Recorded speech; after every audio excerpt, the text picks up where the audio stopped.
Hello friends, നമുക്കിന്ന് bread കൊണ്ടൊരു gulab jam ഉണ്ടാക്കാം. അത് വളരെ എളുപ്പത്തിൽ എങ്ങനെ തയ്യാറാക്കുന്നതെന്ന് നോക്കാം. ഞാനിവിടെ 7 സ്ലൈസ് ബ്രെഡ് എടുത്തിട്ടുണ്ട്. അതിൻ്റെ സൈഡൊക്കെ നമുക്ക് കട്ട് ചെയ്ത് മാറ്റാം.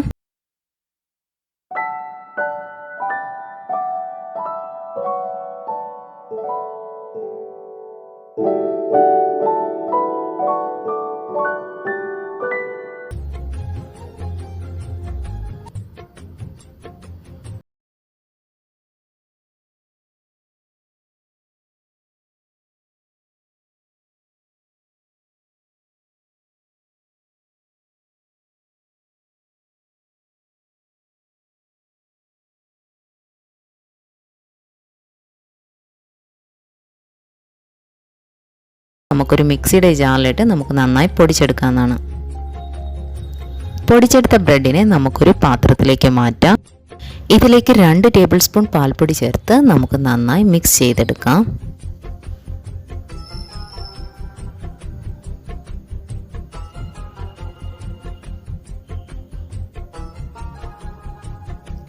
കാൽ കപ്പ് പാൽ ചേർത്ത് നമുക്ക് ചപ്പാത്തിക്കൊക്കെ കുഴയ്ക്കും പോലെ നന്നായി കൈകൊണ്ട് കുഴച്ചെടുക്കാവുന്നതാണ്. ഇത് ഒരുപാട് ബലം കൊടുക്കേണ്ട ആവശ്യമില്ല, ഇത് വേഗത്തിൽ കുഴഞ്ഞു കിട്ടുന്നതാണ്. നമ്മുടെ ബ്രെഡ് നല്ല സോഫ്റ്റായിട്ട് കുഴഞ്ഞു കിട്ടിയിട്ടുണ്ട്. നമുക്കിനി ഇത് ചെറിയ ബോൾസുകളായി ഉരുട്ടിയെടുക്കാം.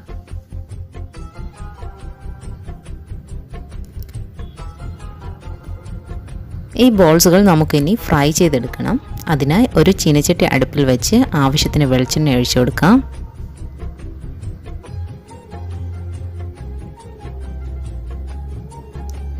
ഇതിലേക്ക് ഓരോ ബോൾസായി നമുക്കിട്ട് നന്നായി ഫ്രൈ ചെയ്തെടുക്കാം. നമ്മുടെ ബോൾസുകളെല്ലാം നല്ല ഗോൾഡൻ ബ്രൗൺ കളറിൽ കിട്ടിയിട്ടുണ്ട്. നമുക്കിതൊരു അരിപ്പ വെച്ച് കോരിയെടുക്കാം. നമുക്കിനി ഇതിനു വേണ്ടിയുള്ള ഷുഗർ സിറപ്പ് തയ്യാറാക്കാം. അതിനായി ഒരു പാൻ എടുത്ത് അതിലേക്ക് 1/4 കപ്പ് പഞ്ചസാര ചേർത്ത് കൊടുക്കാം. ഇതിലേക്ക് 1 കപ്പ് വെള്ളവും കൂടെ ചേർത്ത് ഇത് നന്നായി തിളയ്ക്കാനായി മാറ്റി വയ്ക്കാം. പഞ്ചസാരയൊക്കെ മെൽറ്റായി നന്നായി തിളച്ച് തുടങ്ങുമ്പോൾ നമുക്കിതിലേക്ക് 1/4 ടീസ്പൂൺ ഏലക്കാപ്പൊടി ചേർത്ത് കൊടുക്കാം. ഷുഗർ സിറപ്പ് നന്നായി തിളച്ച് തുടങ്ങുമ്പോൾ നമ്മൾ ഫ്രൈ ചെയ്ത് മാറ്റി വെച്ചിരിക്കുന്ന ബ്രെഡ് ബോൾസുകൾ നമുക്കിതിലേക്കിട്ട് ഒരു 2 മിനിറ്റ് കൂടെ തിളയ്ക്കാൻ വിടാം. നമുക്കിനി തീ ഓഫ് ചെയ്തിട്ട് ഇത് 1 മണിക്കൂർ അടച്ചു വയ്ക്കാം. അപ്പോഴത്തേക്ക് ആ ബ്രെഡ് ബോൾസിലേക്ക് ഷുഗർ സിറപ്പൊക്കെ പിടിച്ചിട്ട് അത് നല്ല സോഫ്റ്റായിട്ട് വരും. അങ്ങനെ നമ്മുടെ ബ്രെഡ് ഗുലാബ് ജാം റെഡി ആയിട്ടുണ്ട്. ഇനി നമുക്കിതൊരു സെർവിങ് ബൗളിലേക്ക് മാറ്റാം. നല്ല സൂപ്പർ ടേസ്റ്റാണ്. എല്ലാവരും ട്രൈ ചെയ്ത് നോക്കണം. തീർച്ചയായും എല്ലാവർക്കും ഇഷ്ടപ്പെടും. ഇതിനെക്കുറിച്ചുള്ള അഭിപ്രായങ്ങൾ കമൻറ്റ് ബോക്സിലിടുക. ആദ്യമായിട്ടാണ് എൻ്റെ ചാനൽ കാണുന്നതെങ്കിൽ പ്ലീസ് ഒന്ന് സബ്സ്ക്രൈബ് ചെയ്യുക.